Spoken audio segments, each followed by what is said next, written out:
Hola, les habla Artur. Antes de comenzar este episodio quiero dejarles las redes de nuestro invitado y mías porque hay mucha gente que no llega al final para escucharlas. Primero, la página oficial de José Quintero es planetabuba.net. Su Instagram es instagram.com /Josefo-Quintero.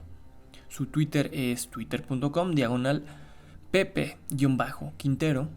Y tiene dos Facebooks, uno que es facebook.com /bubachop, BVACHOP, y el que es su cuenta personal, que es tal cual, José Quintero. El propio Josefo me confirmó que cualquier otra página que hallen es de fans y que él no tiene nada que ver con lo que se publica en ellas. Yo soy Artur, a mí me encuentran en Instagram y en Facebook como /ArturArtur, ARTUUR, donde anuncio también los episodios del podcast y posteo mis dibujos y demás. Aprovechando que están oyendo esto en YouTube, los invito a suscribirse para enterarse antes que nadie cuando termine episodios nuevos de La Patrulla, y pues también a que sigan el resto de redes de La Patrulla googleando Patrulla Ñoña.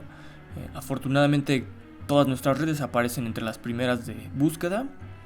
Tenemos Instagram, Facebook y hasta un ISU donde pueden leer gratis todos los números anteriores de nuestro fanzine. Todos los links mencionados también se los dejo en la descripción del video para su comodidad. Y pues, sin mayor preámbulo, acaba el episodio. Ojalá que lo disfruten. Bye.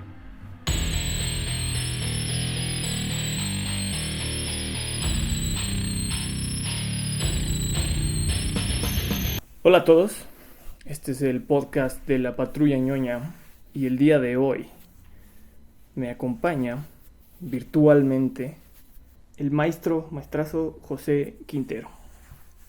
José Quintero es el creador de Buba Comics, es uno de los historietistas que en los 90 tuvo una producción muy importante para lo que es el cómic de autor. De lo que sabemos de cómo y por qué dibujaba, que de hecho recomiendo mucho la conversación esta que tuviste para Canal 11, que bueno, ahí hablas de cómo dibujabas con tu hermano, de cómo medio competían, él lo dejó y tú continuaste, después de eso tomaste clases de dibujo técnico, después de esto ganaste una mención honorífica en el concurso del MAP, fuiste a una escuela después de dibujo publicitario y te apadrinaron posteriormente para aparecer en el Historietas de la Jornada, donde en una entrega ahí que tenías fue el momento crucial en el que robaste al personaje de tu hermana y se formó ahí a la que conocemos como Buba.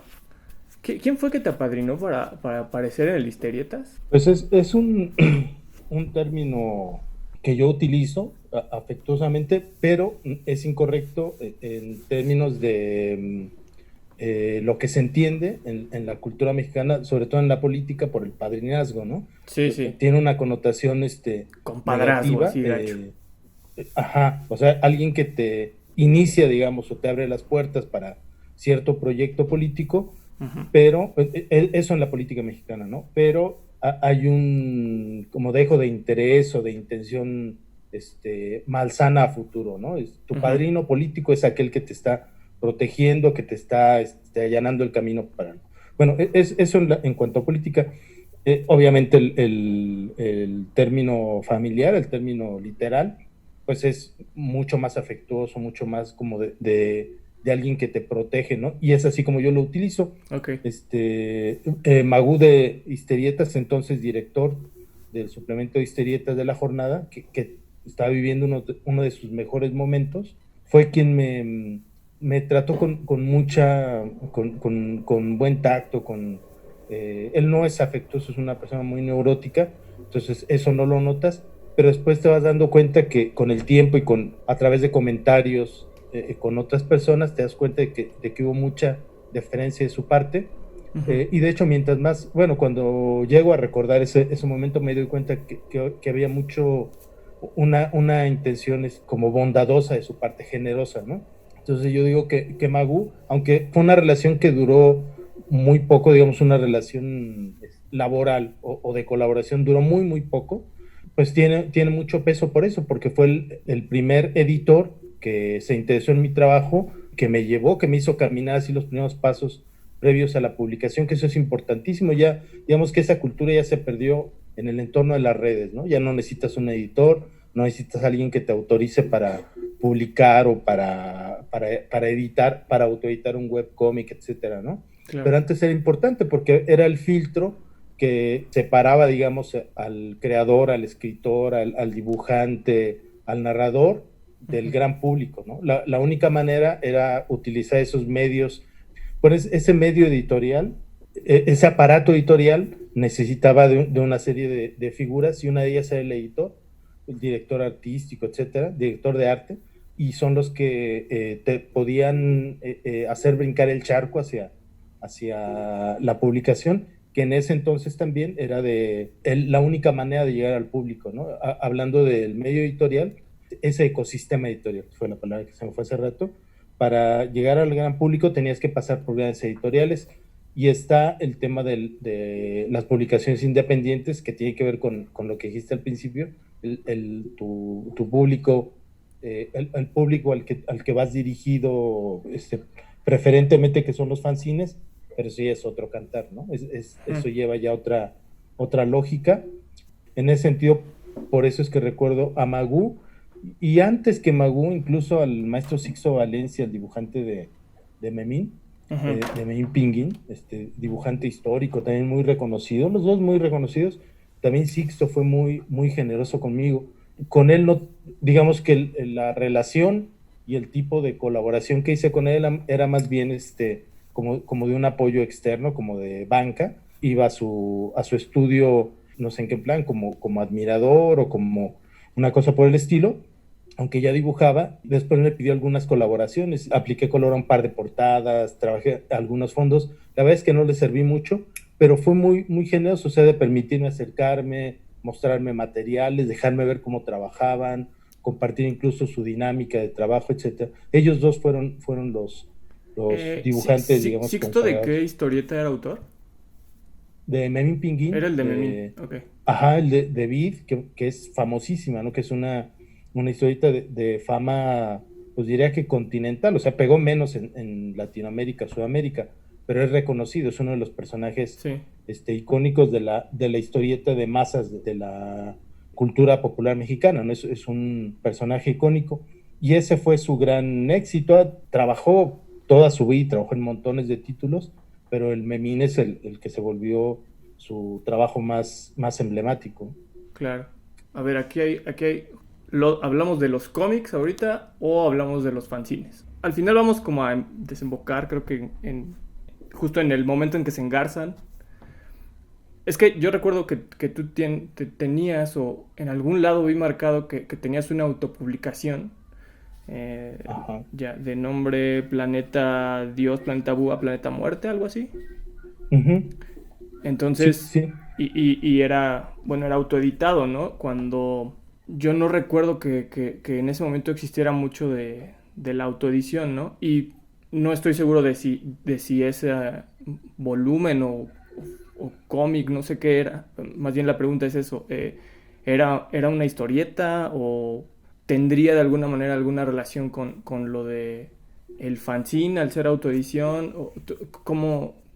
¿Cuál es tu relación, si es que tienes alguna, con lo del fanzine? Fíjate que a mí me llama la atención el término, me gusta la palabra, me parece interesante, me parece que es un producto culturalmente con mucha riqueza. Uh-huh. Tengo cierta reticencia, o me genera cierto ruido la etimología, ¿no? Fanzine, magazine hecha por fans, ¿no? Uh-huh. Entonces, porque eso siempre tiene un aire como de fodongués, como de amateur, de un amateurismo en sentido peyorativo, en sentido negativo, de descuido editorial, o de incluso un empecinamiento en que el trabajo no sea profesional, ¿no? En términos editoriales, etcétera. A mí ese es el único ruido que me genera. Uh-huh. Y te voy a comentar por qué. Antes del fanzine que mencionas, que es un cuadernito de tamaño 1/4 de carta, uh-huh, que originalmente iba a aparecer en una colección de 10 números en ese formato, un cuadrito, me parece que eran 24 páginas, de una colección que se llamó La Corneta. ¿No es una que hizo el Taller del Perro? Ajá, exactamente. Ah. Publicada por el Taller del Perro y por, me parece que Ediciones del Castor, Saidi Carpa andaba ahí, realmente ella fue la editora y nosotros coordinamos o nos autocoordinamos y no acabé a tiempo. Entonces, como no entregué a tiempo, no entró dentro de la colección y yo le hice una portada y ahí surgió. Pero es yo les digo golosinas, ¿no? Como cosillas ahí, una curiosidad. Ajá. Una cosa más folclórica que cualquier otra cosa. Y era una narración muy sencilla del origen de Buba, en una narración de 2 cuadros por página, una narración muda, ¿no? Ese era todo el chiste. Entonces no era verdaderamente nada relevante, una obra mayor o con mayores pretensiones, pero antes que eso estaba la publicación del Gallito Inglés. Claro, claro. Mi pregunta, digo, porque sí vamos a llegar al gallo, por supuesto. O más bien, digo, ya... Me adelanté. Me adelantaste. En la línea de tiempo, ¿no? Pero justo, o sea, la pregunta era como si conociste estas cosas fanzineras como antes de, ¿no? Porque yo sé que se daba, yo creo que incluso más que ahora en lugares como el Chopo y así, ¿no? Que había justo las publicaciones de que ahí todavía era el fanzine más ideológico, ¿no? Ya sabes, sobre punk, sobre música, sobre cine. O sea, era justo donde te enterabas de las cosas darketas, ¿no? Porque no había internet, pues. O sea, lo que se hacía era eso. Mi pregunta era hacia allá, o sea, si tú antes o en lo que descubrías cómics y en lo que empezaste a formarte una profesión dentro de ellos, si tuviste acercamientos con este tipo de material así mucho más oscuro, ¿no? No sé, o sea, que no era... Sí. Que ni siquiera eran cómics, ¿no? A lo mejor. Fíjate, está buena la pregunta porque son esas cosas que vives y que no, no sé cómo decirlo, que no valoras o que no dimensionas en su momento, pero por una cuestión de falta de experiencia ya después vas entendiendo a toro pasado qué es lo que ocurrió ahí. Yo tuve un primo hermano que murió trágicamente muy joven, él tendría 17 años, wow. yo tendría, íbamos en la primaria, yo estaba en segundo de primaria, me parece. Entonces, y vivíamos juntos, vivíamos en el mismo terreno y en casas separadas, pero convivíamos con él como un hermano muy mayor, ¿no? A nosotros. Wow. Fue muy querido, aunque esa distancia, digamos, pues hacía que nosotros fuéramos como los los enanos, primos, hermanos pequeñitos, muy lejanos a su experiencia. Claro. Murió primo, Adrián, y después con el paso del tiempo, bueno, quedaron sus cosas, las fuimos, antes se acostumbraba a eso, que te ponía la ropa del primo, del hermano, y la ropa podía durar 2 o 3 generaciones o más. Entonces empezamos a vestir, cuando crecimos, a vestir tenis y tal. Era como lógico, no sé cómo suena ahora, pero entonces era lo más lógico y además era como un honor. Para mí tener el rompevientos de un primo era, de hecho, desde que cuando él lo usaba y le estaba ya como empezando a apretar, ya la talla le empezaba a quedar corta, uno se emocionaba porque veías que ya te tocaba, ¿no? Entonces, así como buitres, ¿no? Bueno, eso era antes, era lo más lógico, e insisto, había una cosa como de honor. Mi hermano y yo, nos llevamos un año, nos peleamos no por el objeto en sí, porque teníamos evidentemente, pues no faltaba que vestirnos, ¿no? Y eran cosas que nos gustan y demás, pero una cosa de vestir lo que veíamos que era lo que identificaba a otra persona, no necesariamente una persona fallecida, sino un primo con el que crecíamos, era como honroso, ¿no? Era lo cool, ¿no? Bueno, ajá, sí, sí, efectivamente era como ahora traía una playera de el grupo que esté de moda, una cosa así de Claro. te daba caché, ¿no? Te elevaba simbólicamente. Bueno, después hurgando dejó sus cosas de estudiante, y yo me encontré con un fanzine de un personaje que me pareció, me generó muchas emociones que no había experimentado, visuales, estéticas. Ujú. Con el tiempo, muchos años después, me enteré que era Mr. Snoid de Robert Crumb. Ah, Entonces mi ya. hermano era fancinero, bueno, era lector de fanzines más que fancinero, y tenía un montón de fanzines de la época. Tenía letra de canciones de protesta, cultura, contracultura, etcétera. Y ahí es donde vi los primeros trabajos de Crumb. Ah, Los vientos. vi muy niño, yo en la primaria, y los vi, me impactaron mucho, me Claro. generaron sentimientos encontrados. Quedó esa impronta de algo que mi hermano escondía, que escondía en sus cuadernos, cosas como de contrabando, cosas que hablaban de temas que no se tocaban públicamente, que estaban como en desuso o incluso mal vistas. A mediados de los 70, quizás finales de los 70, eso ya era, digamos que la historia se encargó de hacer ver como algo pasado, incómodo, fuera de moda, toda esta cultura de resistencia, toda esta contracultura de los finales de los 60 e inicios de los 70. Ujú. Entonces, en ese sentido, tiene un valor simbólico para mí, y eso lo conservo, es esa sensación de algo que está al margen, de algo oculto, de algo secreto, pero con mucho contenido, que no es solamente que no sea famoso, que no sea público, sino que tiene información Ujú. que está oculta para las masas, ¿no? Ese tema me gusta mucho, me encanta el fanzine, ¿no?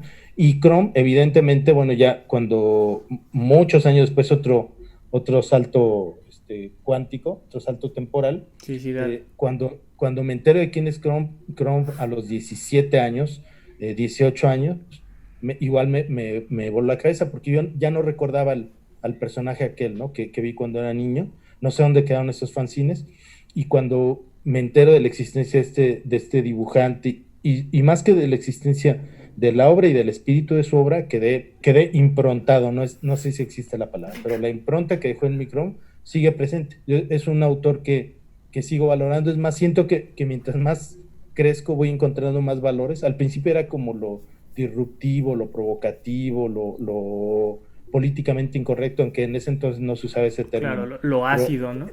ándale, la acidez de Crumb, todo eso era lo importante, ¿no? Esta generación, generar sentimientos encontrados, o sea, plásticamente, discursivamente, eso me parecía interesante. Pero ahora voy viendo una serie de valores que no pude ver en su momento. Y yo la asocio también mucho bueno, la cultura del underground, la contracultura, la crítica, la autocrítica, la crítica a la civilización, ¿no? No es una crítica a un personaje, no es una crítica a un modelo, es una crítica de civilización.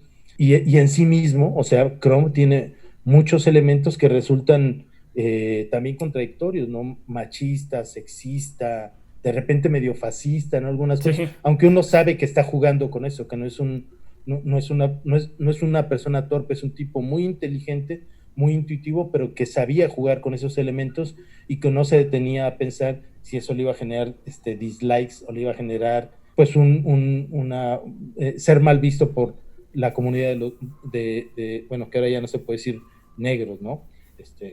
La comunidad de los afroamericanos en Estados Unidos, o la comunidad de las feministas. El tipo hacía lo que le salía, ¿no? Pero es un tipo, he leído algunas declaraciones, algunas entrevistas, y es un tipo muy inteligente. O sea, no creo nunca que haya sido un tipo irresponsable. Más bien dejó abierta su canal creativo, y no se autocensuró, no se detuvo a ver las consecuencias de no limitarse, o de hablar de ciertos temas o tocarlos de tal o cual manera, ¿no? Y a mí claro. eso me parece muy valioso. Creo que en el arte se debe permitir, si son honestas, pues si son legítimas, todo ese tipo de expresiones. Son ficciones, ¿no? Aunque tengan mucho discursivo, aunque tengan mucho del pensamiento y la ideología del autor, siguen siendo ficción. Tú no puedes detenerte a ver si lo que está haciendo le puede hacer daño a los niños, o puede influenciar mal a tal otro grupo. O sea, no, la cultura no podría avanzar de esa manera. Más bien la creación artística no podría avanzar si uno se detuviera a pensar en ese tipo de cosas. Bueno, Chrome tenía eso, fue un ejemplo por eso, y digamos que en esa medida, ya ahora sí para responder a la pregunta, en esa medida me interesa el fanzine por el espíritu, por esa idea, porque resume todo ese planteamiento que más o menos he hecho, pero me interesa también llevarlo a, bueno, ser cuidadoso, insisto otra vez, ¿no? Que la crítica, que espero que no lo tomen a mal, que de repente tienen muchos fancineros es que descuidan mucho la parte formal, que es importante también. O sea, el espíritu, digamos, de por qué transitas por la vida del fanzine, me parece importantísimo. Pero el tema de la formalidad, de la forma, la atención a la forma también me parece importante. Y yo he visto muchos fancineros, pues un poco toman de coartada este tema de no, es que estoy contra la regla. O sea, me tocó hablar con algunos de ellos y era como irritante que decían, no. Había uno muy famoso que no me lo dijo, fue un comentario que hizo otra persona y que esa otra persona, un amigo común, le parecía así como grandioso y en ese entonces este fancinero estaba de moda y decía, es que te hizo un halago, dijo que no le gusta tu trabajo porque dibujas muy bien, ¿no? Yo me quedé así, ¿cómo que, porque dibujo muy bien? Pues sí, porque la onda es que debe ser disruptor, no puedes entrar en el juego de la formalidad. A mí me pareció absurdo, me sigue pareciendo absurdo, y habla mucho de ese espíritu de no, este güey, lo entiendo por otra parte, ¿no? Pero vuelvo a Cronk, que fue como mi piedra angular en ese aspecto. Uh-huh. Fue un tipo con un trabajo brutal, con una calidad, con una cantidad de horas dedicadas al trabajo, aparte de los hallazgos que tenía, los hallazgos estéticos y plásticos. Fue una persona que se comprometió muchísimo con su trabajo, con su discurso, con su plástica, con su gráfica. Y fíjate, esa es la palabra, es el compromiso. De repente siento que una gran parte del mundo fancinero no siente ese compromiso formal o discursivo, ¿no? Los fanzines que he visto, porque efectivamente circula una buena cantidad, me parece que tienen eso como mucho descuido, pero es deliberado, ¿no? Lo que estoy diciendo no es que sean amateur, no es que no sepan dibujar, sino encuentro que hay una intención deliberada por no ser correctos, por no cuidar la estructura editorial, no consolidar el mensaje, como si ser claro de repente fuera algo malo, o si de repente tomar partido por una posición X o Y sea algo negativo, ¿no? Que tienes que ser un espíritu libre que va así como el agua tirando todo a su paso. Esta cosa es lo que no me termina de gustar, y no por un aspecto crítico, sino ojeo el trabajo y no encuentro eso que había, por ejemplo, en Zap Comics, que había bueno, la cantidad de proyectos por los que pasaron los Underground. Uh-huh. Había que una revista, no sé si la conoces, Hierba, que fue la respuesta de la industria editorial mexicana a la contracultura. En una revista interesante también. Tenía mucho trabajo de Chrome, trabajo de Moscoso, trabajo de Shilton y demás. Y esa revista estaba buena. De hecho, yo creo que es el antecedente directo a La Mosca, una revista de este pelo. Y también así muy gráficamente eran exuberantes, ¿no? Eran muy ricas, eran muy... te recompensaban mucho como lector, ¿no? Eso es a mí lo que me gustaba. ¿Esas en qué año? Por ejemplo, esa que mencionas, ¿como qué años era? ¿Los 80s? Yo creo que es de los 70s, Okay. ¿cómo te dije que se llamaba? Hierba, ¿no? Hierba. Fue la respuesta inmediata, entre comillas, o sea, había un lapso antes había un delay entre lo que se hacía en las grandes metrópolis y en la periferia, pero era un lapso muy corto. Fue la respuesta inmediata de muchos autores. Estaba un autor que se llamaba Checo Valdés, y que imitaban un poco la onda de los underground, ¿no? El estilo y demás.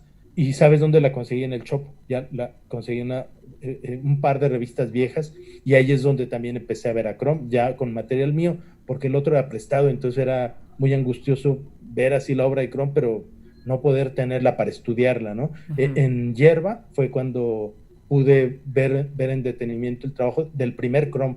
Ujú. Bueno, y esa parte editorial a mí sí me gusta y sí la echo de menos. O sea, de hecho mis libros, yo diría Ajá. que más que por el fanzine, me decanto por la autoedición. Ujú. Este, están cercanos en muchos sentidos, ¿no? En la austeridad, en la intención de cómo se deben hacer las cosas o al margen de qué se deben hacer, que es no sé, ese es otro tema que a ver si sale a cuento, el tema de buscar el éxito, buscar Sí, el éxito en términos de audiencia, ¿no?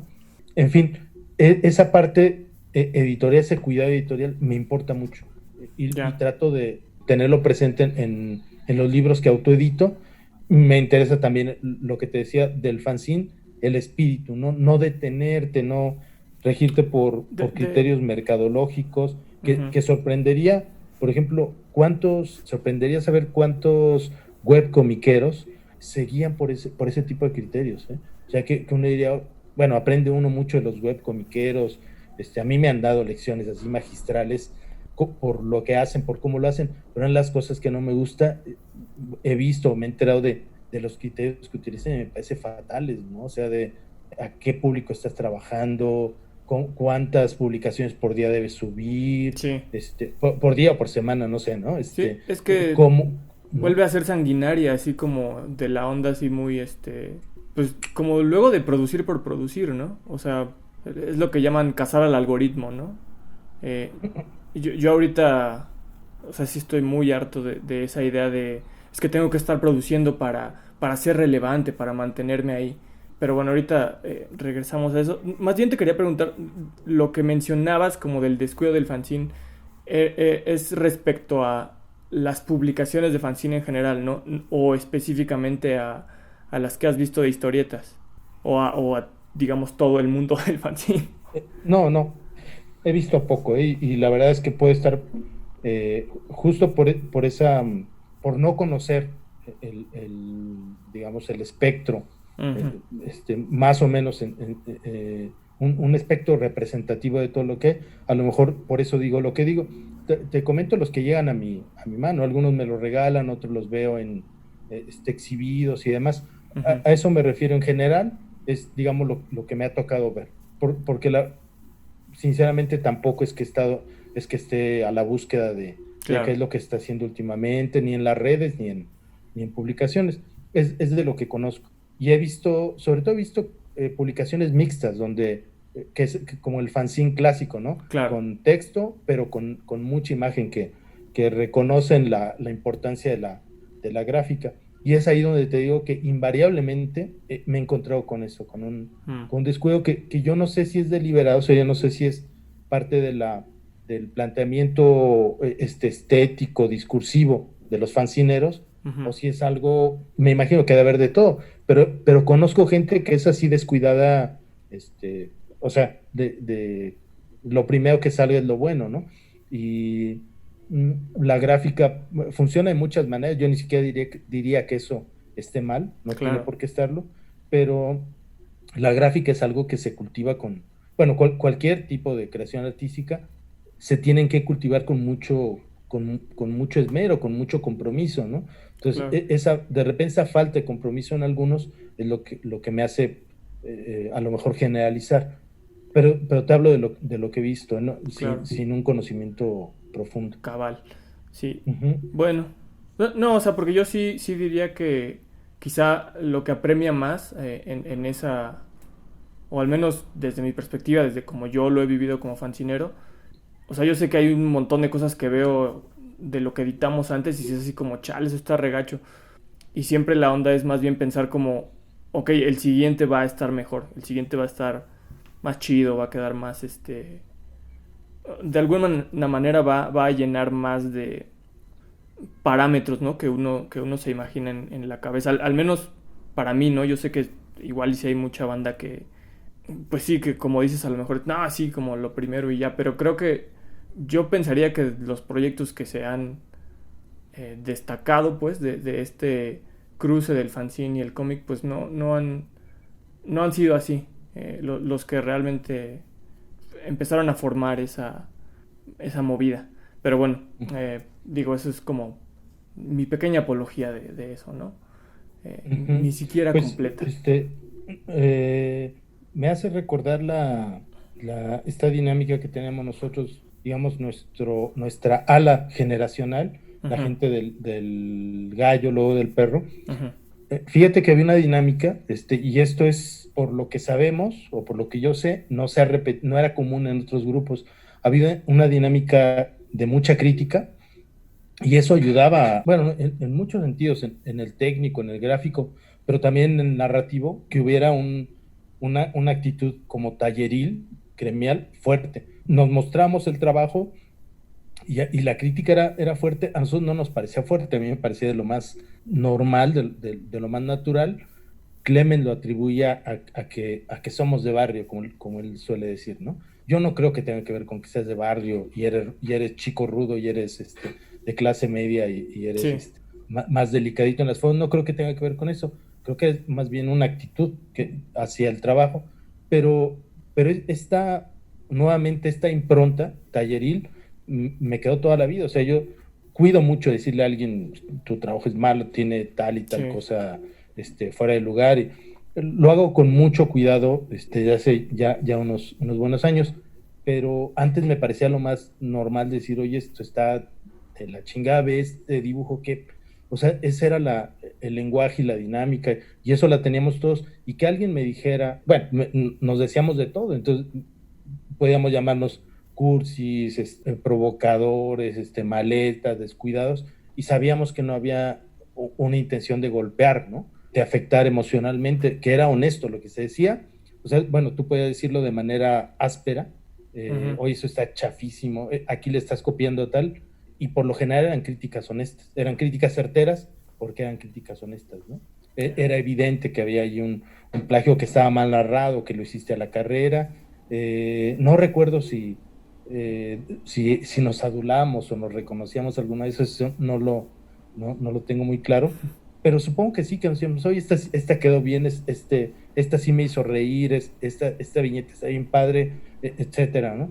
ujú. Bueno, hablo de esta dinámica porque tiene que ver mucho con tu relación con la obra, con tu relación bueno, de hecho, con tu trabajo, con tu forma de hacer crítica, con tu forma de crear, con tu forma de criticar, de revisar críticamente lo que estás haciendo. Esa parte me parece que es fundamental, que ayuda a crecer, y siento que no en todo se da. Bueno, no solo es que sienta, sino por lo que sé, no en todos los grupos se daba esta dinámica, y creo que es necesaria. Digo, al menos en los que he conocido de fanzine, creo que sí pasa eso. Híjole, es que luego también es, yo lo que he visto, al menos con el equipo de la patrulla, es que sí es más bien como dejarlos acabar cosas y ellos mismos se van dando cuenta también como de en qué la cagan, ¿no? O sea, luego yo sí les digo, oye, es que aquí yo no entiendo esto, ¿no? Como dices, a mí tampoco me gusta ser de esa pandilla que dice así como, es que esto está mal, ¿no? Porque no sigue X reglas. Sino que es más bien ver cómo ellos van entendiendo su trabajo y van elaborando encima de eso que ya trabajaron, ¿no? Eso, justo a eso me refería con lo de siempre estar pensando el que sigue va a ser mejor, el que sigue va a ser mejor. No sé ni mejor en qué, ¿no? Comillas, sino simplemente va a ser más comprensivo o va a ser más... va a dejar más claro su mensaje, ¿no? O eso es lo que uno como que está planeando. Al menos yo sí me lo planteo así y siempre... Creo que siempre he tratado de plantearles a los chicos, ¿no? Que siempre deben dejar como una idea o el mensajito, ¿no? Que tenga su página, sus 4 o 5 páginas que lleguemos a hacer. Sí, además creo que eso es una actitud que se debe conservar, valorar, cultivar, al margen de si eres de tu estirpe, ¿no? Si eres fancinero, Claro, si haces superhéroes, o sea, esto que comentas de que la siguiente obra sea mejor que la anterior, pues es algo, una actitud que uno debe conservar, porque eso es lo único que te hace avanzar estilísticamente, discursivamente, solamente pensando así, pues, ¿no? Porque de hecho de decir, bueno, el siguiente dibujo será mejor hacerlo, hay un trabajo de por medio, ¿no? Eso es claro. importantísimo mantenerlo, e insisto, al margen, ¿no? De cuál es el tipo de estilo, de género que uno cultiva. Ya. Digamos, en todo este contexto en el que tú ya estabas, ya conocías fanzines, ¿no? Ya estabas introduciéndote en la industria comiquera nacional. ¿Cómo era justo ese contexto comiquero nacional ahí a finales de los ochentas? Porque, o sea, tengo esta noción histórica de que, bueno, todos sabemos que hubo un momento, ¿no? En el que fue una industria así enorme. Y yo siento que fue justo en los ochentas como que ya a todo mundo le alcanzó, ¿no? Para una tele. Y entonces, pues, así como le alcanzó a la gente para la tele, dejaron de venderse historietas, ¿no? Porque pues ya era más fácil nomás prenderla. Y ahí hay historias y lo que sea siempre. Que irte al puesto de la esquina a comprar el comiquito. En ese momento, ¿cómo estaba justo esa industria? O sea, ¿todavía había muchos cómics o todavía la noción que tengo a lo mejor está equivocada? No sé. ¿Cómo fue ese final de los ochentas, inicio de los noventas? Fíjate que a nosotros ya no nos tocó verlo. A la gente de mi generación, gente que nació en los finales de los 60s, principios, mediados de los 70s. Ujú. Bueno, yo creo que en esa década de 65, 75 aprox, ya no nos tocó vivirlo.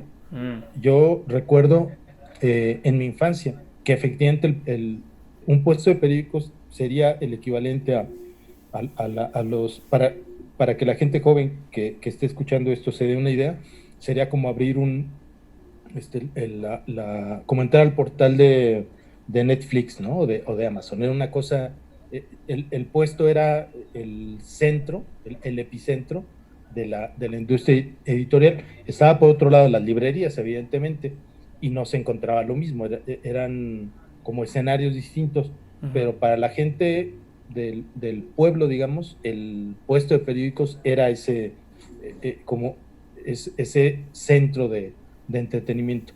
Rara vez se paraba uno en una librería, ibas porque te pedían un libro en la escuela, o sea, eran libros técnicos y demás, pero te hablo de la gente que consumía material de puesto. Habrá excepciones, la gente de clase media yo creo que tenía otro tipo de criterio, pero la gente que compraba, que cada domingo, que periódicamente iba al puesto de periódicos, era esa lógica, no nos parábamos en la librería, los libros no nos eran tan familiares o no se consumía de manera tan regular como las revistas periódicas, desde los diarios hasta revistas de historietas, revistas de fotonovelas, a quien le gustaran, revistas, por ejemplo, de una que se llama Mecánica Nacional, sobre autos, etcétera, una gama amplísima, bueno, relativamente amplia, porque después todavía se diversificó y se fue haciendo mucho más dirigida, ¿no? Ya a finales ya en los 2000, por ejemplo, había revistas para mangaka, revistas para Ujú. aprender a dibujar, revistas Claro. para, una revista para bochos, ¿no? No de autos, de mecánica, era para bochos, ¿no? Revistas de tatuajes, etcétera. Se fue diversificando el mercado, se fue haciendo cada vez más pequeño, tirajes más pequeños, pero a públicos más específicos. En aquel entonces era la masa, Ujú. y dentro de eso encontrabas tus opciones. Era eso, pero insisto, estamos hablando de una distancia de 15, 20 años. Ya cuando nosotros llegamos a la edad adulta, a una adulta temprana, 18 años, 20 años, que empezamos a dibujar, ya no existía eso. Ya los puestos empezaban a tener menos poder, la televisión había acabado con la hegemonía.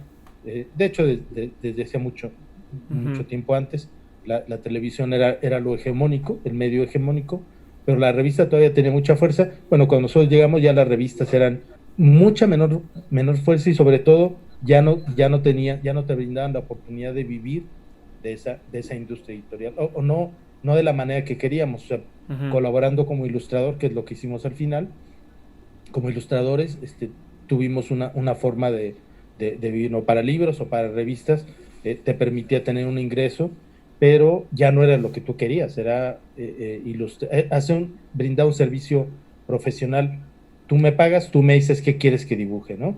Ujú. Y este asunto autoral, que creo que se comparte con toda la generación, queríamos hacer nuestras historias, queríamos contar las historias con nuestros personajes, eso ya no tenía cabida en la industria, ya estaba desarticulada, desmantelada, como para Ya albergar para, ese tipo de sueños guajiros, ¿no? ya para vender por partes. Ajá, y había espacios como Historietas, que por eso fue tan importante, porque fue el medio que permitía a autores jóvenes, sin experiencia, sin oficio, pues que apenas estaba empezando a caminar en la ruta de la historieta, te permitía publicar, te permitía ver tu trabajo impreso, que es un shock, ¿no? En Sí. un diario a nivel nacional, pero primero había cabida para muy pocos, después publicabas de manera muy irregular, entonces ya no había manera de satisfacer esta idea que teníamos, ya esa consigna generacional o ese deseo generacional ya no existía, y por eso surgieron fanzines, surgieron revistas marginales, y después recopilatorios, y después otro salto cuántico, y aparece el webcomic, que aparece, es otro momento tecnológico, histórico, político, social, pero este periodo que mencionas es eso, ¿no? Ok. Nos tocó enterarnos de lo importante que fue la historieta, y tú sabías que tus abuelos, tus tíos conocían esos personajes que ahora tú conocías y tal, pero ya, eran otros tiempos, ¿no? Hasta ahí. O sea, también les tocó ya. O sea, es que siempre, pues desde entonces, ¿no? Se oye eso de que no, pues la industria del cómic está muerta o sea. Entonces ustedes también ya lo conocieron así en calidad de La zombie. conocimos muerta. Uh-huh. Ya lo que quedaba de industria como tal, una editorial a la que llegabas y te atendía una secretaria y te pasaba con el editor, eso nos tocó ver lo último, ya cómo se estaba desmantelando. Y de hecho fue una experiencia muy triste ver ya a los historietistas que se quedaban sin chamba, a los editores ya en un plan así voraz de aprovechar lo que quedara, de desmantelar lo que se pudiera. Era deprimente ver todo ese escenario. Los editores ya demasiado voraces, súper voraces. Por ejemplo, la época buena de La Mosca, la única etapa importante de La Mosca, tuvo dos temporadas iniciales, y ya después tuvo un par de intentos de resurgir que fueron ya insignificantes, ¿no? Ujú. Pero la Mosca en su mejor momento fue cancelada por cuestiones de números, porque no le dejaba, o sea, era una revista que se vendía muy bien, una revista muy exitosa, una revista muy significativa en términos de cultura y contracultura, etcétera, pues la mató el editor porque no le dejaba la cantidad de dinero que él quería, o sea, dejaba para vivir, para que se pagara simbólicamente a los colaboradores, pero vamos, nadie dejó de colaborar por dinero, o sea, estamos todos dispuestos a cobrar una bicoca, pero porque nos gustaba el proyecto, bueno, lo cortamos por una cuestión de pesos y centavos, ¿no? Te habla de lo, pues sí, de la idea que tenían ya, lo que querían era hacer dinero, no les importaba generar algún título que fuera significativo, que ellos les diera buena fama, o que los hiciera sentir bien por la cantidad de gente que los leía, no era puro dinero, no pura lana, y pues eso los mató. Y se cuenta la leyenda que había editores esto y que había autores aquello y que había, pero eso solo nos tocó conocerlo de memoria histórica, no porque nos constara. Bueno, es en ese contexto, pues, justo que ahora sí, aquí es donde aparece el gallo, ¿no? Como dentro de esa escena, cómo comenzó el gallo, cómo estaba organizado, había una cabeza del proyecto, de entre ustedes los dibujantes, porque sé que estaba el editor, ¿no? Pero era así como súper democrático y anárquico ahí el proceso así de que todos elegían qué se metía o literalmente el único que elegía era el editor y ustedes estaban ahí como colaborando, o sea, cómo empieza y cómo es la historia, el proceso del gallo. O desde tu perspectiva, Eh, ¿no? También, no, no sé. sí, sí, sí, fue un intento de crear un espacio que no existía, o sea, un espacio editorial que no existía en Historietas, que no existía en la industria. Llegamos a ver, si mal no recuerdo, a 2 o 3 editores, se les mostró el material, estaban interesados, y al final, por una serie de razones, no se concretaron. Entonces nos dimos cuenta que no era por ahí, que tenemos que hacerlo nosotros, y también nos dimos cuenta que no teníamos la capacidad, que no sabíamos cómo se hace una revista como aquello que teníamos en mente, aparte de una idea era una revista idealizada, era una revista sin conocimiento de causa. Después de no sé cuánto tiempo sería, un año, pero fue un buen tiempo que estuvimos reuniéndonos, pensando en el nombre, preparando algún material, yendo a cafés a discutir y a pelearnos, etcétera. Uh-huh. Se podría decir que dando nuestros primeros pasos en el ejercicio democrático, Uh-huh. que eso era, no había liderazgos, o había liderazgos, pero eran liderazgos naturales que se sometían a la opinión de los demás. Después de un proceso, digamos, de elección y desgaste al que llegamos, los que llegamos al gallo, pasó muchísima gente En en el el Inter. proyecto. Parecía que ellos eran, de repente tenían mucho peso en el proyecto y después desaparecían, y llegamos los que llegamos. Y cuando estamos a punto de colgar los guantes, aparece Víctor. Fue una, no sé cómo decirlo, fue un hecho afortunado, y del que dependió que la revista existiera o no. No sé qué hubiera pasado si no hubiera aparecido Víctor, pero una de las opciones era que cada uno se iba a ir por su lado a ganarse la vida, a dibujar como pudiera, encontrar sus propios espacios. Un encuentro fortuito fue.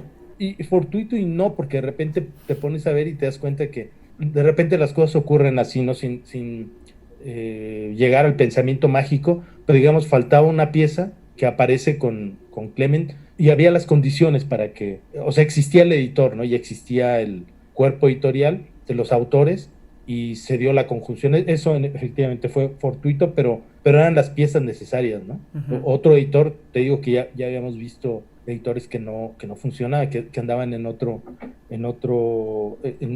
otra frecuencia, y Víctor nos supo leer. Te digo que son esas cosas que son de las cosas buenas de la vejez, que te pones a ver al pasado y entiendes todo con una claridad que era imposible que la tuvieras en ese momento. Víctor nos leyó rapidísimo. De hecho, él no confesado, pero lo hemos platicado en corto, y te das cuenta y dices, pues sí. O sea, Víctor nos vio así, gente de alrededor de 20 años, 20 y tantos años, nos leyó perfectamente, entonces sabía quién era Clement, quién era Peláez, quién era yo, y dijo, se puede trabajar con ellos, nada más necesito cuidar ciertas formas, y él fue el editor, o sea, él decidía. A mí me llegó a rechazar cosas.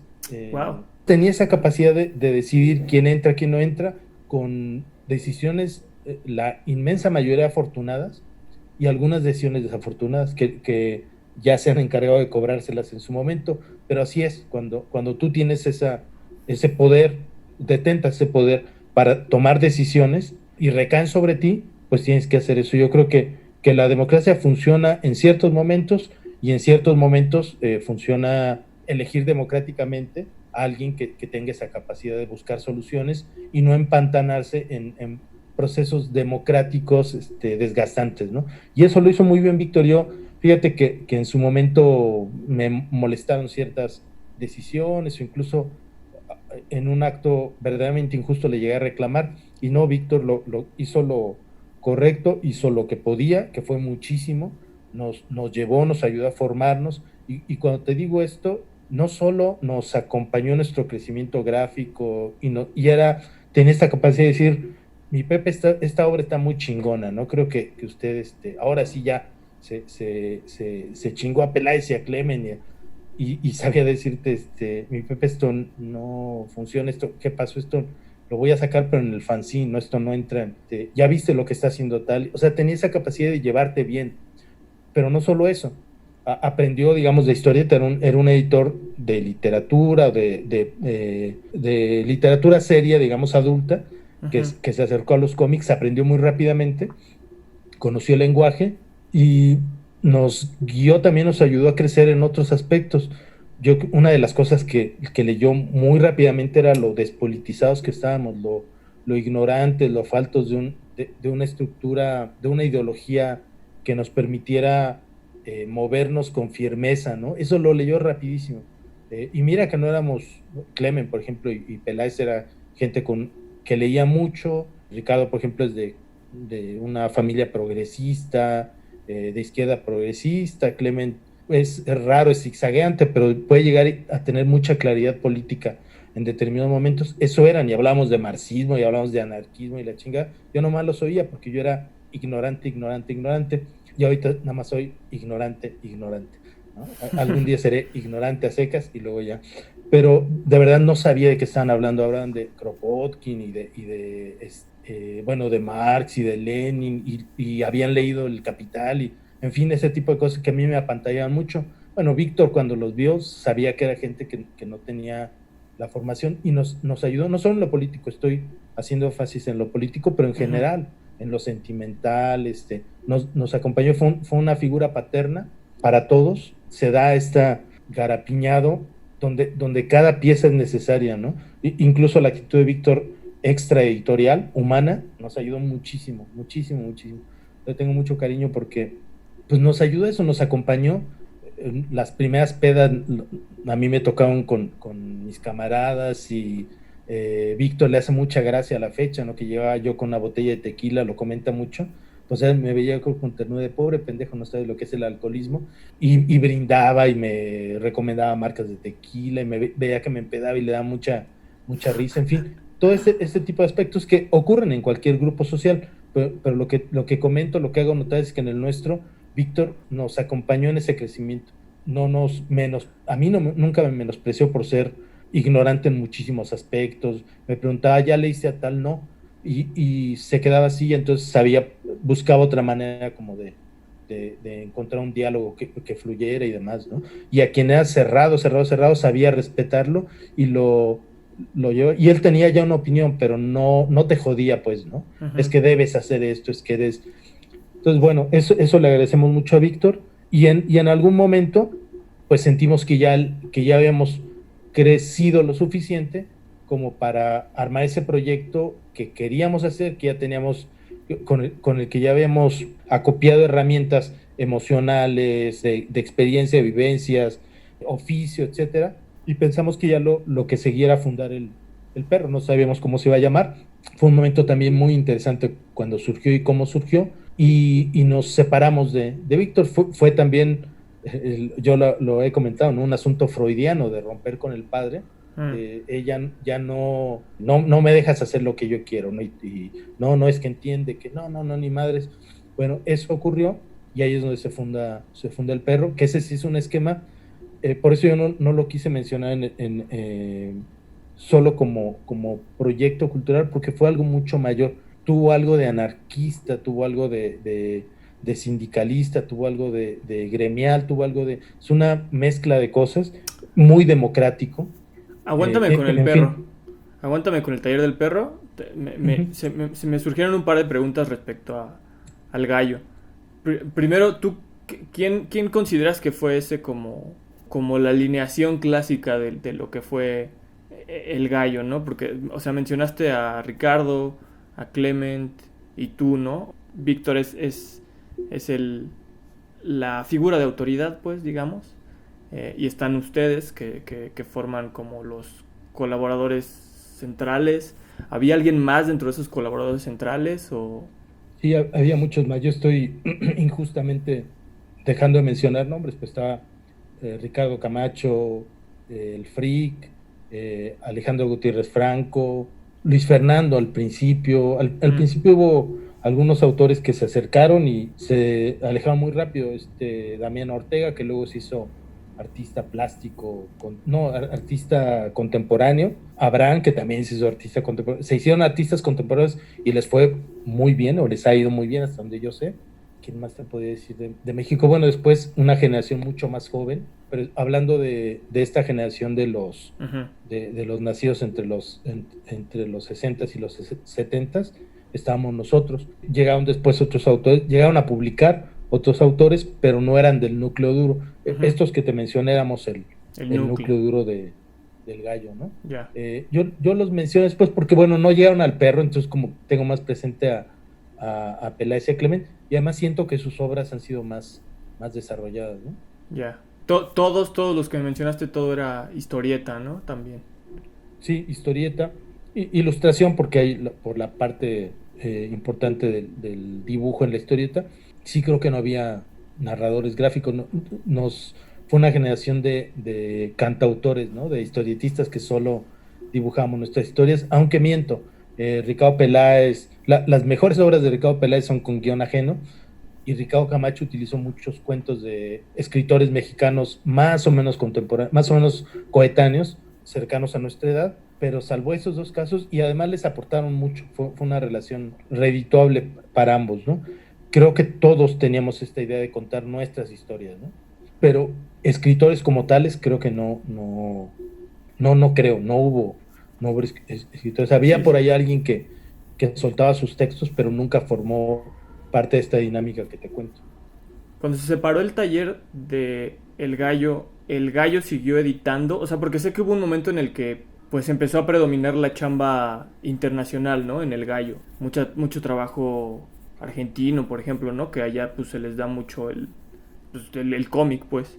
El taller fue raíz de que pues empezara a internacionalizar más el Gallo, o fue como no tuvo nada que ver realmente, o no sé cómo estuvo eso de cuando empezó a llegar mucha más chamba de otros países de Latinoamérica, que digo, está súper chido, ¿no? O sea, tener una revista de historieta latinoamericana, pues digo, sigue siendo todo un logro, ¿no?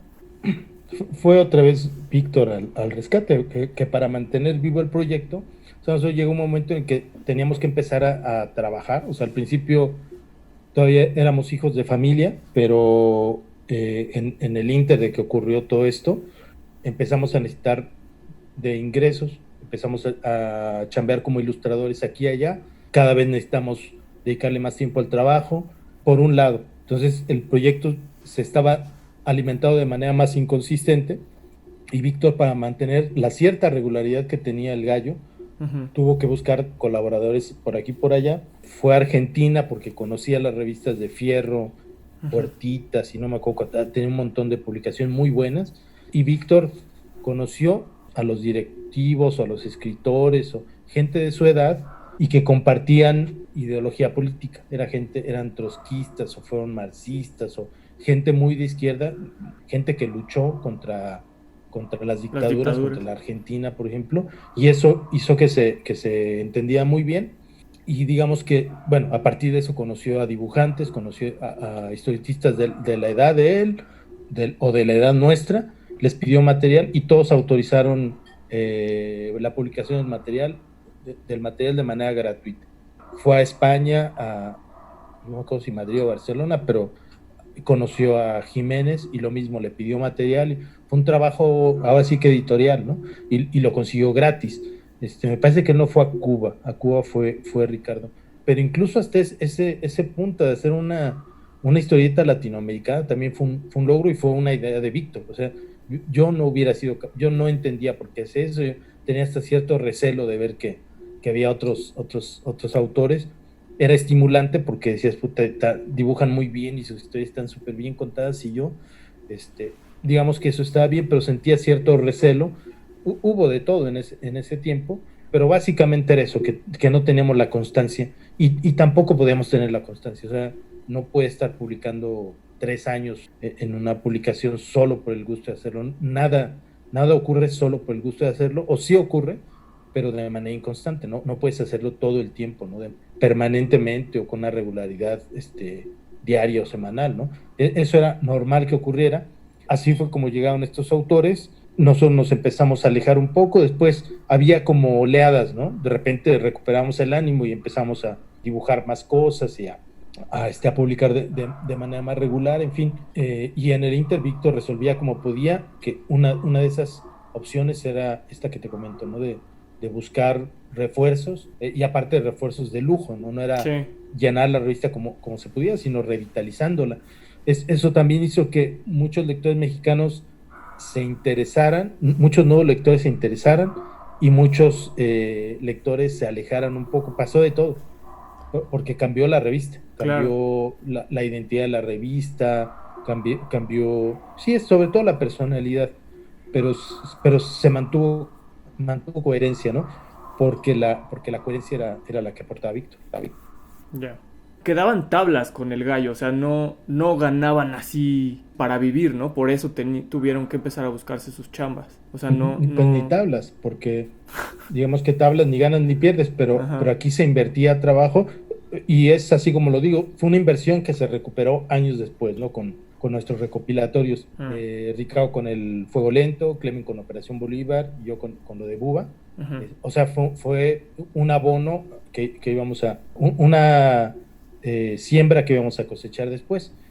Pero en ese entonces estabas sembrando, ¿no? Estabas aportando trabajo, estabas aportando mucha energía, mucho esfuerzo, porque nos desplazábamos mucho a las oficinas del Gallo, teníamos dinámicas, invertíamos mucho trabajo al Gallo, una cantidad considerable de trabajo, y no teníamos nada a cambio, pero vamos, desde pagar tu boleto del metro hasta, o sea, era inversión que jamás nos generó ningún tipo de recompensa económica. De todo lo demás, sí. De hecho, parte de la recompensa fue cierto reconocimiento. Yo por ejemplo, cuando fui a pedir espacio en La Mosca, me presenté con García Mitchell, y dije, hola, me llamo XXX, no le dijo nada a mi nombre, colaboro en una revista que se llama El Gallito.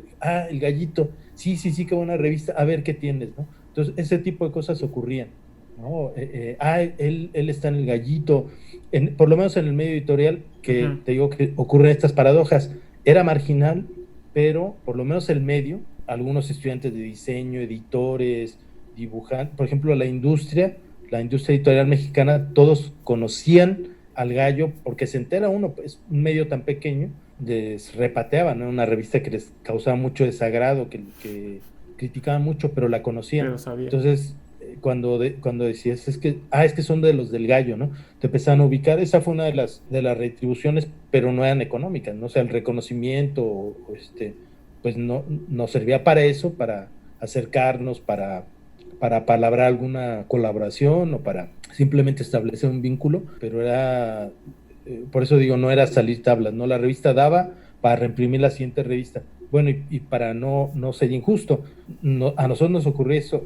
A Víctor ni se diga, que él ya era una persona con 2 hijos, con una vida adulta ya, y él le dedicó muchísimo tiempo, muchísimo trabajo a esa revista, ¿no? Entonces, no solo los colaboradores, sino él mismo todos estamos subsidiando con trabajo a la publicación. Llegó un tiempo en el que no pudimos hacerlo, o no quisimos, o por momentos no quisimos, por momentos no pudimos. Ya no nos veíamos tanto en las oficinas del Gallo, ya nos veíamos en la editorial para cobrar o para meter recibo. Una editorial X en la que estamos colaborando durante mucho tiempo, una editorial en la del Valle Selecto, que creo que ya fue, pero fueron sus momentos más importantes, de libros de autoayuda. Y ahí nos veíamos, ¿no? Cada 15 días o cada semana, perdón. Entonces, ya en vez de vernos en las oficinas del Gallo, nos encontramos ahí, y de ahí ya nos íbamos a echar un café e incluso ya no era difícil que no se hablara del Gallo. Eventualmente nos veíamos y platicábamos de 1000 cosas, o íbamos al cine en bola, pero ya el Gallo no estaba tan presente. Entonces fue dando así de manera natural. Sí hubo una ruptura, sí hubo esta otra cosa que te comento, como de ya el Gallo no nos daba lo que necesitábamos en ese momento, y pues uno, de manera muy inmadura, muy injusta, lo reclama al editor, ¿no? Sin entender como toda la situación y lo que estaba ocurriendo, cosa que solo pueden hacer ya que pasa el tiempo y que reposas toda esa experiencia. Yo se lo reconocí a Víctor en cierto momento, que hice como un proceso de una recapitulación de vida, y entendí muchísimas cosas, y todos los reproches que le hice en ese momento, uno de ellos, que no me había editado mi libro. Habíamos acordado que él nos iba a editar un libro, y pensamos que eso iba a levantar la editorial, y pensamos que trabajamos mucho para esos libros.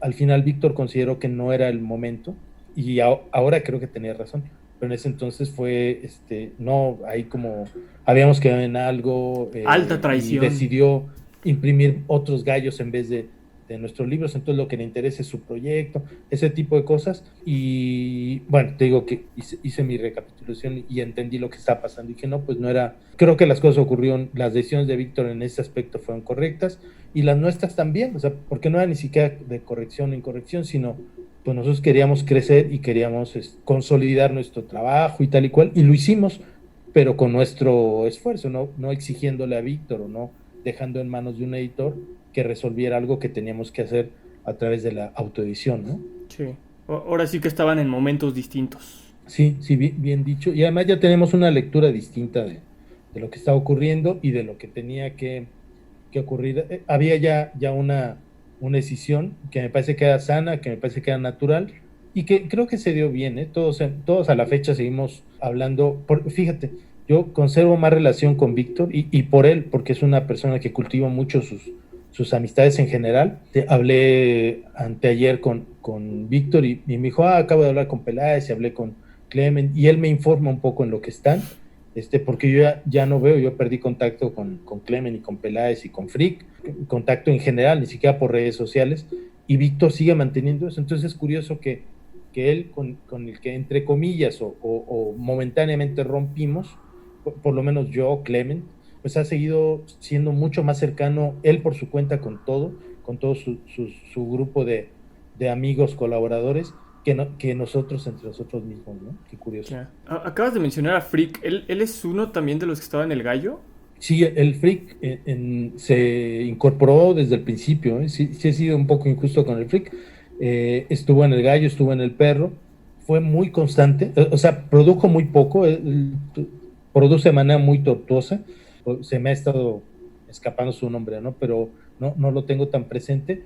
Pero también él ya en El Perro publicó su recopilatorio. Lo que pasa es que no tuvo el peso, en el sentido literal, incluso fue una revista, ¿no? Como un ejemplar del Gallo que se llamaba Crónicas Perras, pero no desarrolló la obra, por ejemplo, que hizo Clement o Peláez. A lo mejor por eso no lo tengo tan presente, pero siempre ha estado ahí, ha sido, pues ha tenido mucha presencia. Ya.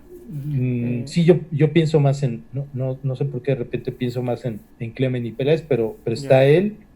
Incluso al Perro llegó al principio Ricardo Camacho, pero duró muy poco, ya estaba creo que también en otra frecuencia. Ya no nos integramos tanto, pues creo que fuimos Ricardo Peláez, Clement, Frick, Ricardo Camacho y yo. Yo creo que ese se puede considerar el núcleo. En el Gallo algunos otros, pero después en el Perro, digamos que fue la parte del Gallo que emigró al Perro, y además que se dio en un momento bien interesante. Te digo que en una reunión en casa de Ricardo teníamos muchos meses de no vernos, ya era rarísimo porque durante muchísimo tiempo hemos convivido casi diario. En el Perro ya convivimos diario, no descansamos ni sábados ni domingos, pero aquella vez habíamos durado semanas o incluso meses sin vernos. Nos vimos con mucho gusto, nos vimos con Ricardo para una reunión, y la reunión se prolongó creo 1 o 2 días, no salimos de ahí, nos la amanecimos y volvimos otra vez y nos la amanecimos otra vez, porque había muchísimo que hablar. Entonces nos dimos cuenta de que había mucha coincidencia, había mucha más gente, éramos nosotros 5 más, un montón de gente. Decía Ricardo que le recordaba, ahí mismo se comentó al final, que era como la película esta del Ángel Exterminador, que nadie se quería ir de Buñuel, ¿no? Que decían, bueno, pues, y seguía, porque salían temas, y no era borrachera, bebíamos moderadamente. Entonces era más bien esa cosa de estar conviviendo. Ahí surgió la idea del Gallo, nos dimos cuenta que necesitamos estar en esa dinámica, perdón, del Perro. Necesitamos estar en esa dinámica, que era una dinámica súper gratificante, y que ya lo que seguía era, bueno, en ese entonces no sabíamos cómo se iba a llamar, el taller del Perro, pero que eso era lo que seguía, que ya estábamos en ese momento de una necesidad de intercambio, de convivencia creativa, que nos iba a llevar a otro lado. Ahí creo que quedó claro para todos, nadie lo pensó. Yo había pensado antes y les había comentado al Frick, recuerdo, por ejemplo, oye, es que hace falta esto, ¿no? Ya hace falta reunirse porque estamos ya atomizados y tal y cual. Estaba yo escuchando mucho al Valedor y él comentaba eso de las células autogestivas y tal. Entonces yo tenía esa idea, y cuando nos vimos coincidió, no la planté, o sea, surgió para solita. Todos. Bueno, y ahí fíjate, ya yo de chismoso, pero una persona ahí que ahora la considero muy, muy oscura y muy malintencionada, pero durante mucho tiempo estuvo ahí como flotando alrededor del Perro, grabó esa sesión, no recuerdo, era un cotorreo, estamos bebiendo y tal, y de repente se acercaba con su grabadora, oye, y nos preguntaba, y tú, deslenguado, soltaba la sopa, le llevó la grabación a Víctor, y se dijeron cosas, pues, o sea, yo creo que sin mala intención, pero flojitos por el alcohol, decíamos, es que Víctor, tal y cual cosa, y Víctor montó en cólera, se sintió traicionado, se sintió eso como un complot, dijo, se reúnen para hablar y se dijeron cosas, pues sí, que se dicen en la peda.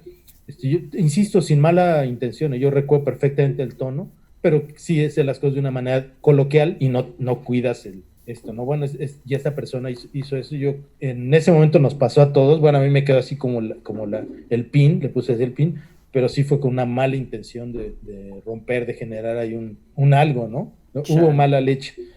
Y después efectivamente se confirmaron mis sospechas, porque fue una persona así, es una persona que desleal y nociva. Bueno, ocurrió eso y ahí es donde surge la idea del perro.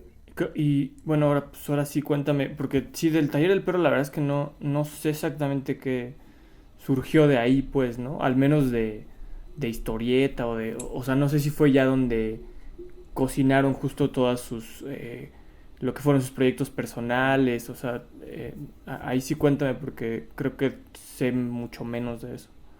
El perro fue, lo digo ahora, lo trato de entenderlo ahora, fue un ejercicio, Víctor decía colegiado, un ejercicio democrático, autogestivo.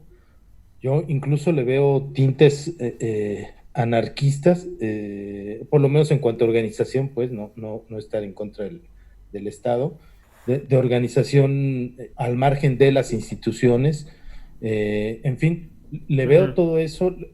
Tenía también un espíritu de taller, tenía también un espíritu de sindical, no en el sentido en el que lo conocemos y en que nos eriza la piel, que nos remite al A sindicato los petrolero y al charros. sindicato, al charrismo, ¿no? Ujú. Sino en el sentido formativo, que es el original que nunca nadie de nosotros conoció, pero este asunto gremial, Ujú. formativo, de hablar de ciertos temas, de preocuparse porque todos fuéramos fortaleciendo o cimentando un tipo de formación política, crítica, todo eso existía. Era una dinámica, no creo romantizarlo, en su momento lo vivimos y era una dinámica de mucho, bueno, una combinación de estos elementos que te digo. Ujú. En su momento lo que vimos era que necesitamos un espacio para trabajar. Había el debate si iba a ser una agencia de ilustración o un taller creativo, se Ujú. mantuvo. De hecho, ahí es donde Ricardo Camacho pintó su raya porque él quería un espacio para chambear. Y de hecho, al principio el taller se llamaba El Espacio, tenía un nombre super cursi que le puso Peláez o Camacho, que era, a ver si ahorita me acuerdo, pero Ujú. tenía esos dos nombres y dos logos, uno del taller del perro, con un logo que yo planteé al principio y que después se cambió por el de Ricardo, que es un logo bien padre, muy sintético, taller del perro, y por otro lado era iconoplasta, se llamaba, que en vez de iconoclasta, es Peláez, y en vez de iconoclasta era el juego de palabras que siempre me pareció muy bobo, ¿no? Iconoplasta. Ujú. Y era un angelito con una plumilla, y el taller del perro, ese lo hizo Camacho, el logo, y Camacho era como su mayor interés, y estaba el taller del perro, que era un hombre que se le ocurrió a Peláez, pero se decidió democráticamente, entonces como que pertenecía a la comunidad, y era, está pasando el de las empanadas, y era un espacio que al principio solamente funcionó así, como tuvo un funcionamiento dual, y en algún momento decidimos así quitarlo de iconoplasta. De hecho, yo, por ejemplo, nunca lo asumí, nunca me interesó ese aspecto, y sí este es un asunto mixto de chamba, de pensar en proyectos creativos, etcétera. Básicamente, o sea, le damos mayor atención a la chamba, pero la dinámica creativa nos fue llevando hacia la producción de libros, de proyectos, de actividades, etcétera. Es la única vez que he estado en un proyecto así, pero sientes cómo la dinámica te lleva, o sea, las cosas van surgiendo de una manera bien interesante, explicable e inexplicable a la vez, o sea, sientes como algo te va moviendo en una dirección. Yo, por ejemplo, algo que valoro mucho era que cuando yo me deprimía, que es algo que me ocurre de manera muy frecuente, que caía en depresiones cuando ocurría solo, aún colaborando en el gallo, pero solo, tardaba mucho en levantarme. Ahí la dinámica te levantaba. O sea, tú estabas deprimido y estaban ocurriendo cosas y hacían que, de buena Siguieras. o de mala gana, entras en esa otra dinámica. Entonces fue muy útil, conocías mucha gente, fue epicentro como de asuntos muy interesantes. Nos llegó a visitar, por ejemplo, Carlos Jiménez, ¿no? Fue la única vez que bebimos. Yo recordaba no haber bebido tanto y ya luego me dijeron que me puse hasta las chanclas de ron, este ron con Coca-Cola, que decían que era dice el mito que es la bebida favorita de Jiménez, nunca supe sí, pero fue un atasque de ron y estaba también su esposa o ex esposa, me parece, Ana Salado, que yo la conocía por sus críticas que hacía de cómic en Rambla o en Simoc o algo así, Yeah. o en Zona 84.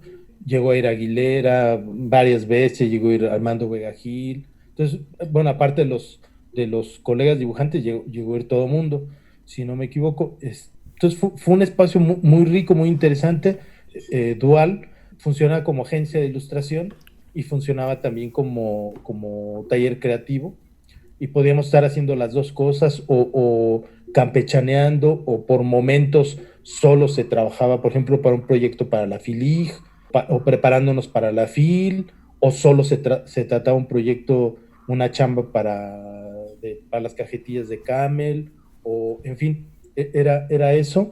No me acuerdo cuánto duró de finales del 89, del 88, perdón, del 98, 99 hasta el 2003. No recuerdo, fueron 3 o 4 años, muy fuertes, muy interesantes, de mucho crecimiento. Y bueno, se desarrolló también, ahí te das cuenta cómo son las dinámicas humanas, ¿no? Pues ocurren cosas ahí, van cambiando cosas y al final pues ya teníamos una serie de diferencias de todo tipo entre nosotros. Bueno, en su momento, sobre todo Clemen y yo, un poco como Civil War. Entonces ocurrió esa cosa extraña de sentir cómo te alejas de gente con la que estás muy cercana, muy unido de manera muy fraternal, cómo van ocurriendo cosas que te alejan y no quieres, ¿no? Y buscas solucionarlo y por allá también y de dos maneras ocurre. Bueno, eso pasó y era así, o sea, habían cambiado cosas y ya era el momento en el que el proyecto no cumplía las expectativas o no iba en la dirección que se había planteado o había cambiado en una dirección que no habíamos considerado, en fin, ocurrió eso. Bueno, y ocurrió el trueno del taller, que fue también muy fuerte, esa sí fue muy dura. Yo la sentí mucho más que convicto, o sea, de hecho, recuerdo que saqué mis chivas del local, estaba llorando y tal, ¿no? Fue muy fuerte. Y bueno, después de hacer una carrera en solitario cada uno, yo no volví a formar parte de ningún colectivo. Y Ricardo y Clemen han tenido sus grupos, sus proyectos y tal, pero yo la verdad no les he seguido la pista ni me he sentido cercano a alguno de ellos, ¿no? Yeah. Bueno, eso fue el perro. En el Inter publicamos se consolidan varios proyectos editoriales. El libro de Operación Bolívar, editó uno en Planeta antes del perro, pero el bueno, hay una edición que no todos conocen, que es la edición para mí más decente, más vistosa, mejor cuidada. Un libro en cuché, muy grueso, de formato, me parece que mayor a tamaño carta, muy sólido en todos sentidos, el Operación Bolívar. Ricardo publicó justo cuando empezamos el taller del perro, Fuego Lento, no tiene el sello del taller del perro. Yo pienso que Ricardo menospreció el proyecto porque ya era el taller del perro, no quiso poner el sello y de repente se dio cuenta que el taller había crecido muy rápido y ya después buscamos poner el logo y tal, pero en su momento él manejó una autoedición, que por otro lado también es cierto, él fue el que dictó su libro, no le pidió opinión a nadie, cada uno era su propio editor. Claro. Aunque aparecía el sello del perro. Bueno, yo publiqué el volumen 1 de Buba, ahí en el taller. Esos son como los títulos más conocidos, pero Frick publicó el Crónicas Perras y el taller del perro publicó una recopilación del libro de Gabriel de Meglia y no me acuerdo quién es el guionista Meglia bueno, que es uno de los guionistas más importantes, Trillo, y se publicó la colección de la corneta y se publicó estos cuadernillos que platicamos hace un momento, medios fancinerosos con Matt Madden y Jessica Abel, son neoyorquinos me parece. ¿Qué más se publicó?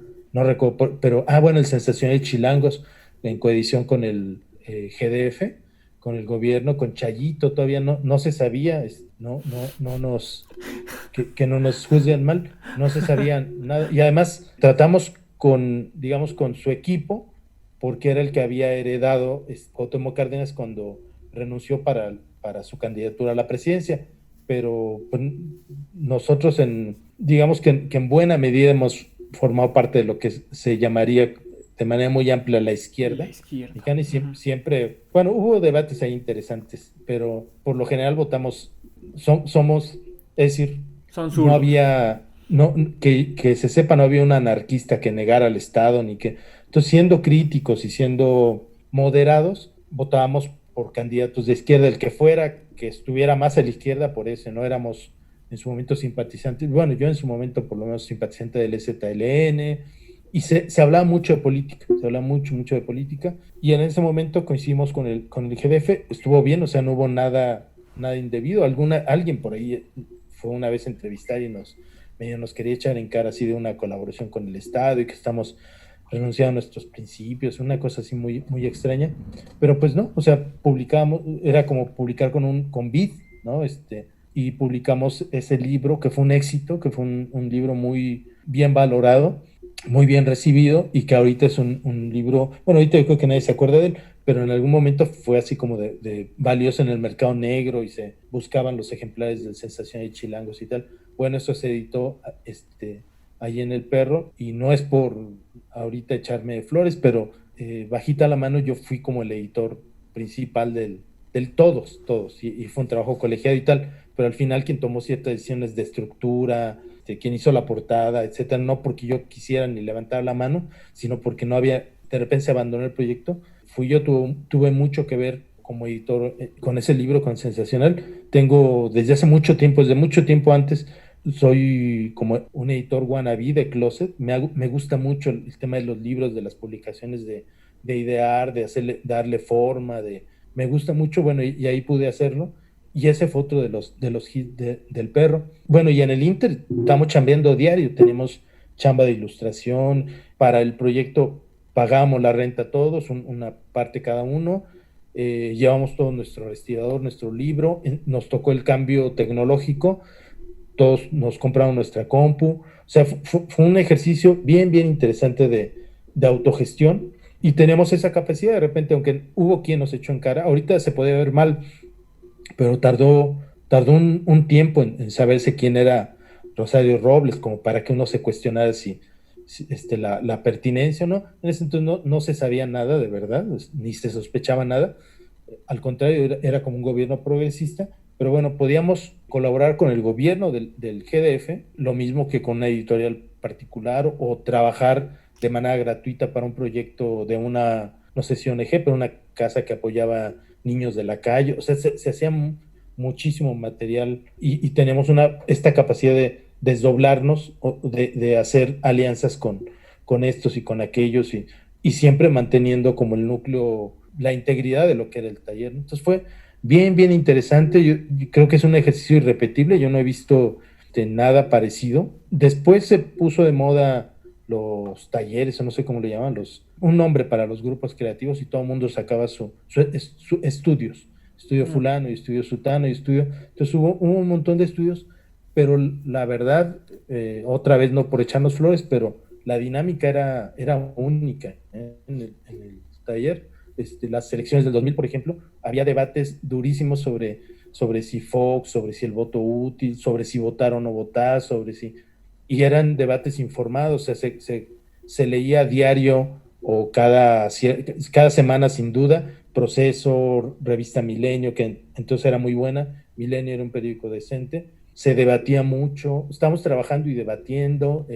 Clemen, por ejemplo, después ha despreciado esa dinámica. Yo, al contrario, cada vez la valoro más. Decía, es que debemos de haber trabajado como los del Estudio F, y sí, pero sea un montón, pero pues era otra cosa. O sea, lo que se daba ahí, el debate, el crecimiento, la capacidad de argumentar ideas, todo eso que no tiene que ver formalmente con el proyecto, con el estudio, con el dibujo. Con el dibujo.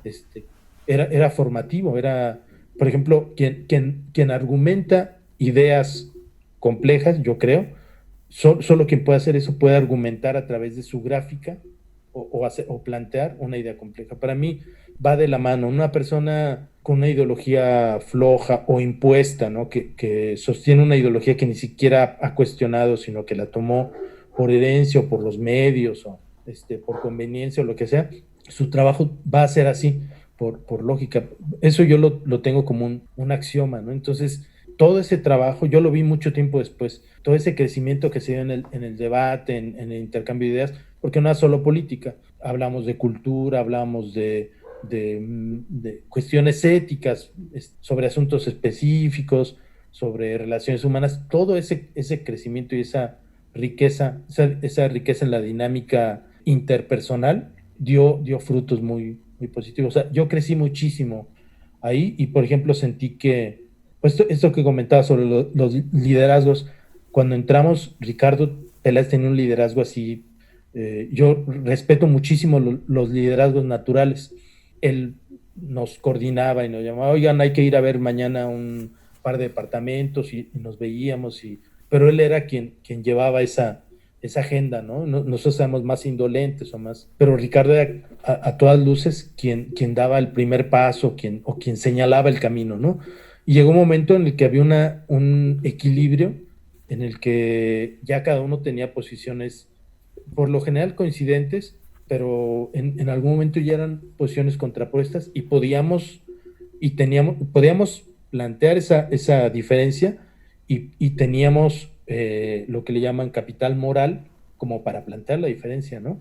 Y creo que ahí es cuando tronó el perro. Vieron diferencias de ese tipo y de gran magnitud, pero ya entonces yo había notado, por ejemplo, un crecimiento que me permitía no ver a Ricardo o a Clemen como, bueno, a Clemen todavía durante un buen tiempo lo vi así como una figura, lo sobredimensioné, y ya después llega un momento en el que los ves con sus virtudes y defectos como uno mismo, pero en un plan, a una equidistancia que te permite poder alejarte o acercarte de acuerdo a tu criterio, ¿no? Pero al principio era muy clara esta ventaja cultural y emocional y profesional que tenía. Incluso los veía, yo técnicamente, dibujísticamente me sentía inferior durante un buen tiempo y los admiraba mucho y tal. Llegó un momento en el que pues ya me sentí mucho más cómodo con lo que hacía, pero estas dinámicas permiten eso, ¿no?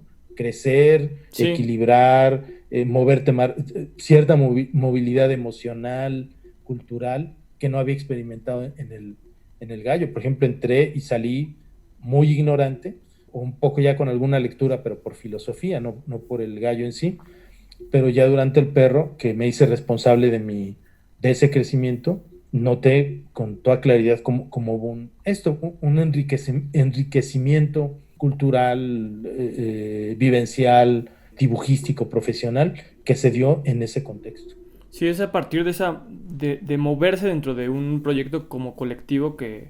Pues es que sí, uno encuentra como piezas de sí mismo que ni conocía, ¿no? Son como partes que están ahí y que pueden estar, pues sí, por alguna razón están como medio escondidas, ¿no? O sea, yo, por ejemplo, en la patrulla me encontré con esto que llamas como de ser el catalizador de muchas de las acciones realmente dentro de la patrulla. El alfa, dilo. No me gusta, no, tampoco me asumo así porque sé que de muchas maneras necesito al resto del grupo.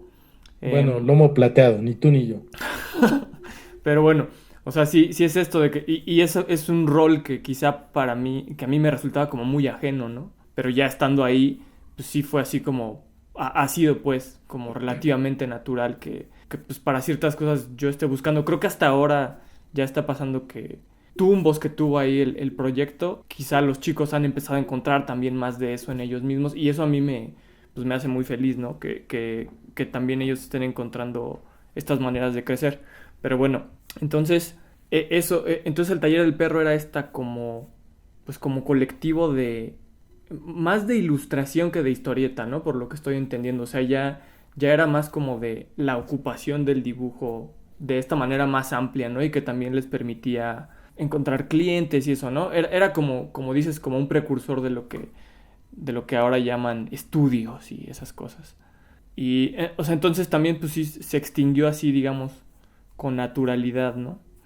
Como los dinosaurios. Pero fíjate, una observación de eso que dices, durante algún tiempo lo pensé, cuando se dio la estuditis, el boom de los estudios, uh-huh, me di cuenta, observando algunos amigos cercanos y demás, me di cuenta que puede ser esta experiencia que comentas tú y esto que te comento yo, de una buena experiencia positiva, útil en lo colectivo y demás, y puede ser lo contrario.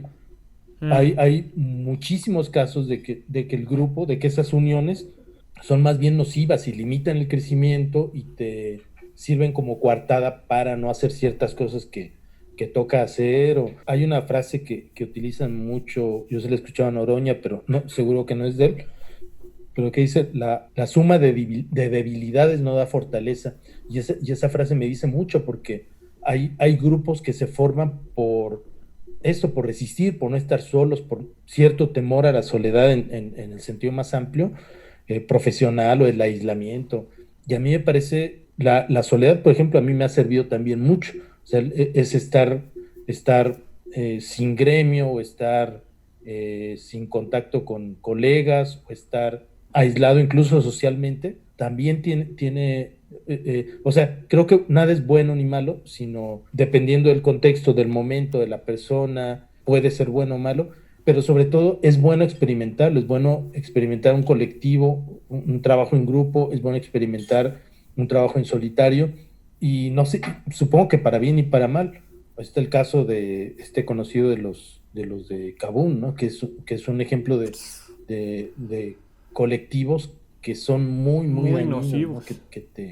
¿No? Entonces, bueno, hay de todo tipo. Por eso, bueno, de aquella vez que me puse a pensar en este tema de los colectivos, me voy con mucho cuidado. Yo siento que si la batalla en colectivo no es una batalla que vale la pena pelear, que tú estés convencido que vale la pena pelear, mejor llevársela con cierta distancia, pero no de esta manera tan arraigada, tan nuclear, que es lo que comentamos, porque puede ser, o sea, hay colectivos que verdaderamente te pueden frenar, te pueden detener y te pueden dañar, ¿no?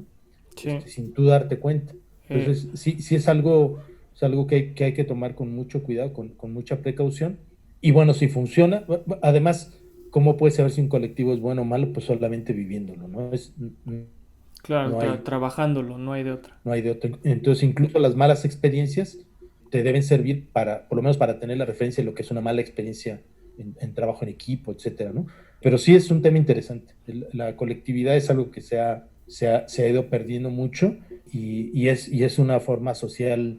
Las agrupaciones a partir de proyectos específicos son ancestrales. O sea, son dinámicas que están arraigadas en la cultura humana desde hace mucho tiempo. Entonces tienen su importancia, nada más hay que tomarlas, saber tomarlas con moderación, ¿no? Claro. Me voy a ir a mi pregunta del millón. ¿Tú nunca tuviste interés en hacer como una narrativa quizá más tradicional? Porque ya sabes que la buba es muy poética, son capítulos pequeños, ¿no? Fáciles de resolver de alguna manera. ¿Por qué no hubo una obra largota, no sé? Esta historia continuará.